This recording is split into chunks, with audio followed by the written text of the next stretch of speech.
আসসালামু আলাইকুম প্রিয় শিক্ষার্থীরা, আমরা গত ভিডিও ক্লাসে পরমাণু গঠন নিয়ে আলোচনা করেছি।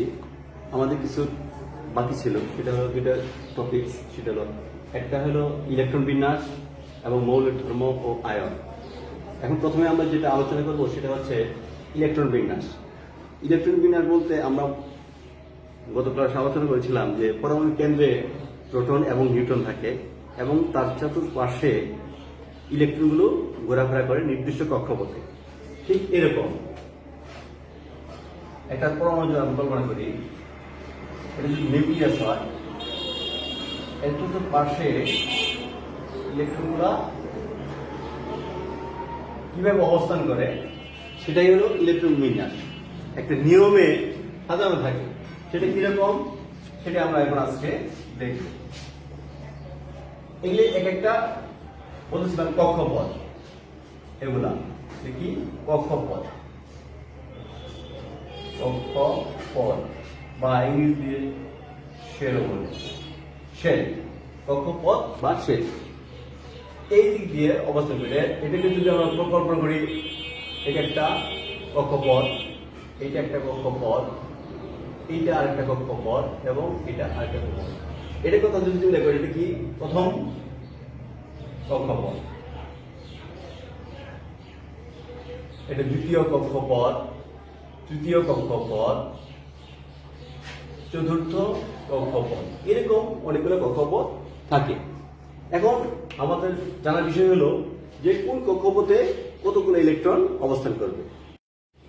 ইলেকট্রনগুলো একটা নিয়মে অবস্থান করে, সেটা হলো একটা সূত্র থেকে আমরা সেটা পেতে পারি। সেটা কি 2n²।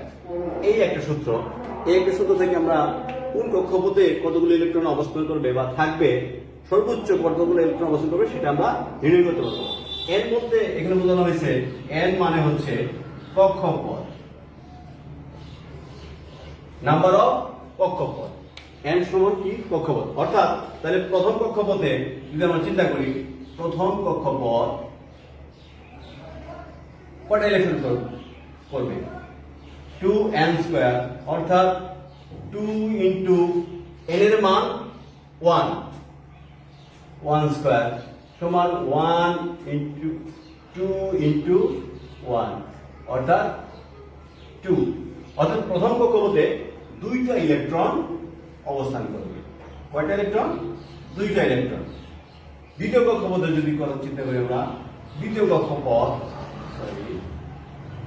কক্ষপথ অর্থাৎ 2n², ফর্মুলা একটাই, 2 ইন্টু n এর মান 2² অর্থাৎ 2 ইন্টু 4 অর্থাৎ 8। দ্বিতীয় কক্ষপথে 8টা, 1 2 3 4 5 6 7 এই 8। এইভাবে যদি আমরা চিন্তা করি তৃতীয় কক্ষপথ 2n² ফর্মুলা একটাই, অর্থাৎ 2 ইন্টু 3² অর্থাৎ 2 ইন্টু 9 18, অর্থাৎ তৃতীয় কক্ষপথে অবস্থান করবে 18 ইলেকট্রন। এখন আমরা এইভাবেই ইলেকট্রনগুলো অবস্থান করবো। তাহলে আমরা জানতে পারলাম কি প্রথম কক্ষপথে কয়টা ইলেকট্রন? দুইটা ইলেকট্রন।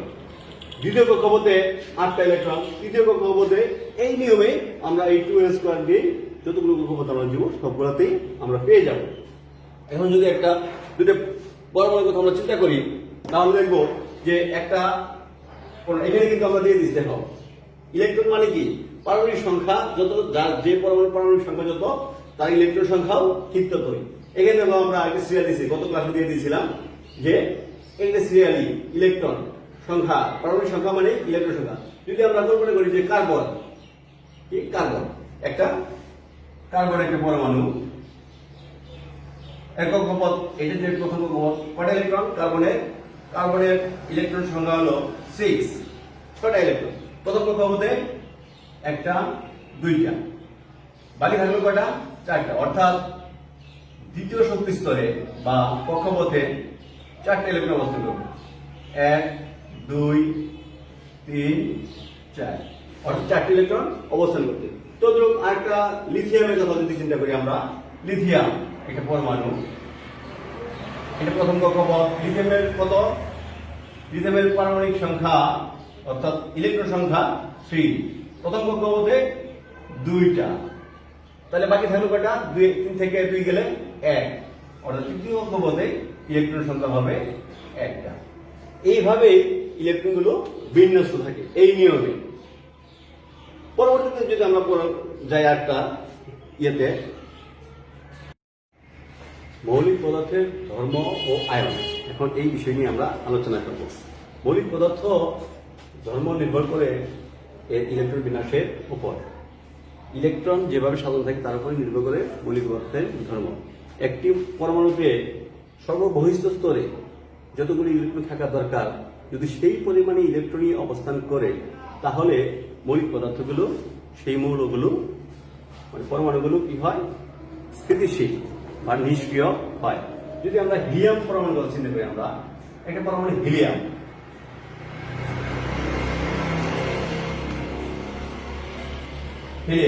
অর্থাৎ He, এর পারমাণবিক সংখ্যা অর্থাৎ ইলেকট্রন সংখ্যা 2। এটা যদি আমরা চিন্তা করি, এটা হিলিয়াম পরমাণুর 2টি ইলেকট্রন, অর্থাৎ প্রথম শক্তি স্তরেই 2 ইলেকট্রন চলে যাবে। 2টি ইলেকট্রন থাকতে পারে, এইখানে 2টি ইলেকট্রনই আছে, তার মানে এই পরমাণুটা স্থিতিশীল। এরকম সবগুলো পরমাণুই স্থিতিশীল অবস্থায় থাকতে চায়। এখন স্থিতিশীল অবস্থায় থাকতে গেলে তাহলে কি করতে হবে? তার সর্ববহিষ্ঠ স্তরে যতগুলি ইলেকট্রন থাকা দরকার, যদি সেই কটা ইলেকট্রনই থাকে তাহলে সেই পরমাণুটা স্থিতিশীল অবস্থায় থাকে।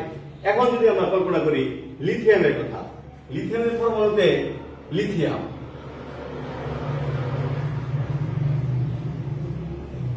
এই একটা মৌল, এই মৌলের পরমাণুতে ইলেকট্রন সংখ্যা হলো 3, ইলেকট্রন সংখ্যা কত? 3। তাহলে এটার অবস্থান কি হবে? যে লিথিয়াম প্রথম শক্তি স্তরে 2টি ইলেকট্রন চলে যাবে, দ্বিতীয় শক্তি স্তরে অর্থাৎ দ্বিতীয় কক্ষপথে একটা ইলেকট্রন থাকবে। কিন্তু এই দ্বিতীয় কক্ষপথে ইলেকট্রন থাকার কথা কয়টা? সর্বোচ্চ থাকতে পারে 8টা, কিন্তু লিথিয়াম পরমাণুর আছে কয়টা? একটা। তার মানে এটা স্থিতিশীল নয় বা নিষ্ক্রিয় নয়। কিন্তু একটা পরমাণু সর্ববহিষ্ঠ যতগুলো ইলেকট্রন থাকা দরকার, যদি সেই কয়টাই থাকে তাহলে সেটা স্থিতিশীল হয়। তাহলে লিথিয়াম পরমাণু এখানে স্থিতিশীল না। স্থিতিশীল অবস্থায় যেহেতু থাকতে চায়, তাহলে লিথিয়াম পরমাণুকে কি করতে হবে? এই একটা ইলেকট্রন দিয়ে দিতে হবে। এখন আরেকটা ইয়ের কথা যদি চিন্তা করি, যেমন সোডিয়াম একটা মৌল, এর ইলেকট্রন সংখ্যা 11। সোডিয়ামের ইলেকট্রন সংখ্যা 11। তাহলে এর প্রথম শক্তি স্তরে করা যাবে 2টা, দ্বিতীয় শক্তি স্তরে 8টা, 1, 2, 3, 4, 5, 6, 7, 8। তাহলে এবং তৃতীয় শক্তি স্তরে 2 আর 8, 10, আর একটা যাবে, এই 11, একটা ইলেকট্রন থাকবে। তাহলে এটি কি, এই পরমাণুটা কি স্থিতিশীল? অবশ্যই স্থিতিশীল না। তার কারণ তৃতীয় শক্তি স্তরে ইলেকট্রন থাকার কথা আমরা দেখছিলাম 18টা, কিন্তু আছে একটা, কিন্তু তার এই শক্তি স্তরে কয়টা আছে? 8টা। এখন এই ইলেকট্রন পরমাণু কি করে? সোডিয়াম এই ইলেকট্রনটা কি করে যদি অন্য কাউকে দিতে পারে, তাহলে এই শক্তি স্তরটা উঠে যাবে। উঠে গেলে এখন দ্বিতীয় শক্তি স্তর থাকবে, দ্বিতীয় শক্তি 8টা থাকার কথা, তাহলে তখন সে কি হবে? স্থিতিশীল হবে। তো এই পাশাপাশি আমরা আরেকটা পরমাণুর কথা যদি চিন্তা করি, ফ্লোরিনের কথা চিন্তা করি, যে ফ্লোরিনের কত? ফ্লোরিনের হলো 9, ইলেকট্রন সংখ্যা 9। তাহলে এর প্রথম শক্তি স্তরে ইলেকট্রন থাকবে কয়টা? 2টা, দ্বিতীয় শক্তি স্তরে ইলেকট্রন কয়টা থাকবে? এর 2টা চলে গেল, 9 থেকে 2টা গেলে কয়টা থাকবে? 7টা, 1, 2, 3, 4, 5, 6, 7। কিন্তু এটা কি স্থিতিশীল? এটাও স্থিতিশীল না। তার মানে এটাতে 7টা ইলেকট্রন আছে, এর যদি একটা ইলেকট্রন নিতে পারে তাহলে সে স্থিতিশীল হয় বা সে সক্রিয় মানে নিষ্ক্রিয় হয়। তো এই অবস্থায় সে থাকতে চায়। এখন এই পরমাণুগুলো যখন মানে স্থিতিশীলতায় আসতে চায়, তখন তাদের মধ্যে একটা লেনদেন হয়। সেটা কিভাবে হবে? এই সোডিয়াম পরমাণু যদি সোডিয়ামের এই সর্ববহিষ্ঠ স্তরে ইলেকট্রনটা যদি ফ্লোরিনকে দিয়ে দেয় তাহলে এর 8টা হয়, এর এই কক্ষপথটা উঠে গিয়ে এখানে কটা হবে? 8টা হবে। তাহলে দুটো পরমাণুই একটা সামঞ্জস্যতার মধ্যে চলে আসে, এরও 8টা হলো, এরও 8টা হলো, তারা একটা স্থিতিশীল অবস্থায় চলে আসলো। এখন এই সোডিয়াম পরমাণু যে একটা ইলেকট্রন দিয়ে দিবে অন্যকে, এই দিয়ে দেওয়ার পরে কি হবে? সে দিয়ে দিলে যখন তখন কি আদানগ্রস্ত হয়ে যাবে। আমরা জানি পরমাণুগুলি কি আদান নিরপেক্ষ। তার কারণ হলো এর নিউক্লিয়াসে যে কোটা প্রোটন থাকে ঠিক সেই কোটাই ইলেকট্রন থাকে। প্রোটনটা হলো নেগেটিভ চার্জ যুক্ত এবং ইলেকট্রন নেগেটিভ চার্জ যুক্ত এবং প্রোটন পজিটিভ চার্জ যুক্ত। নেগেটিভ এবং পজিটিভ এরা কি হয়? নিরপেক্ষ, আদান নিরপেক্ষ হয়। যখনই একটা দিয়ে দিল প্রোটনের সংখ্যা বেশি হয়ে গেল, তার মানে কি এটা পজিটিভ চার্জ যুক্ত হবে। অর্থাৎ সোডিয়াম যদি একটা ইলেকট্রন দিয়ে দেয় তাহলে সে সোডিয়াম পজিটিভ আয়নে পরিণত হলো, পজিটিভ আয়নে পরিণত হলো। পজিটিভ এটা একটা ইলেকট্রন, তার মানে দিয়ে দিতে হবে, একটা ইলেকট্রন দিয়ে দেওয়া হবে। এই যে দিয়ে দেওয়া তখন কি হয়? আদানগ্রস্ত হয়। আদানগ্রস্ত মানে আয়ন যুক্ত হয়, তখন সেটাকে বলা হয় যে দিয়ে দেওয়া। আর ফ্লোরিন পরমাণু যদি একটা গ্রহণ করে, ফ্লোরিন কি হলো? একটা গ্রহণ করল, গ্রহণ করার পরে সে নেগেটিভ আয়নে পরিণত হলো।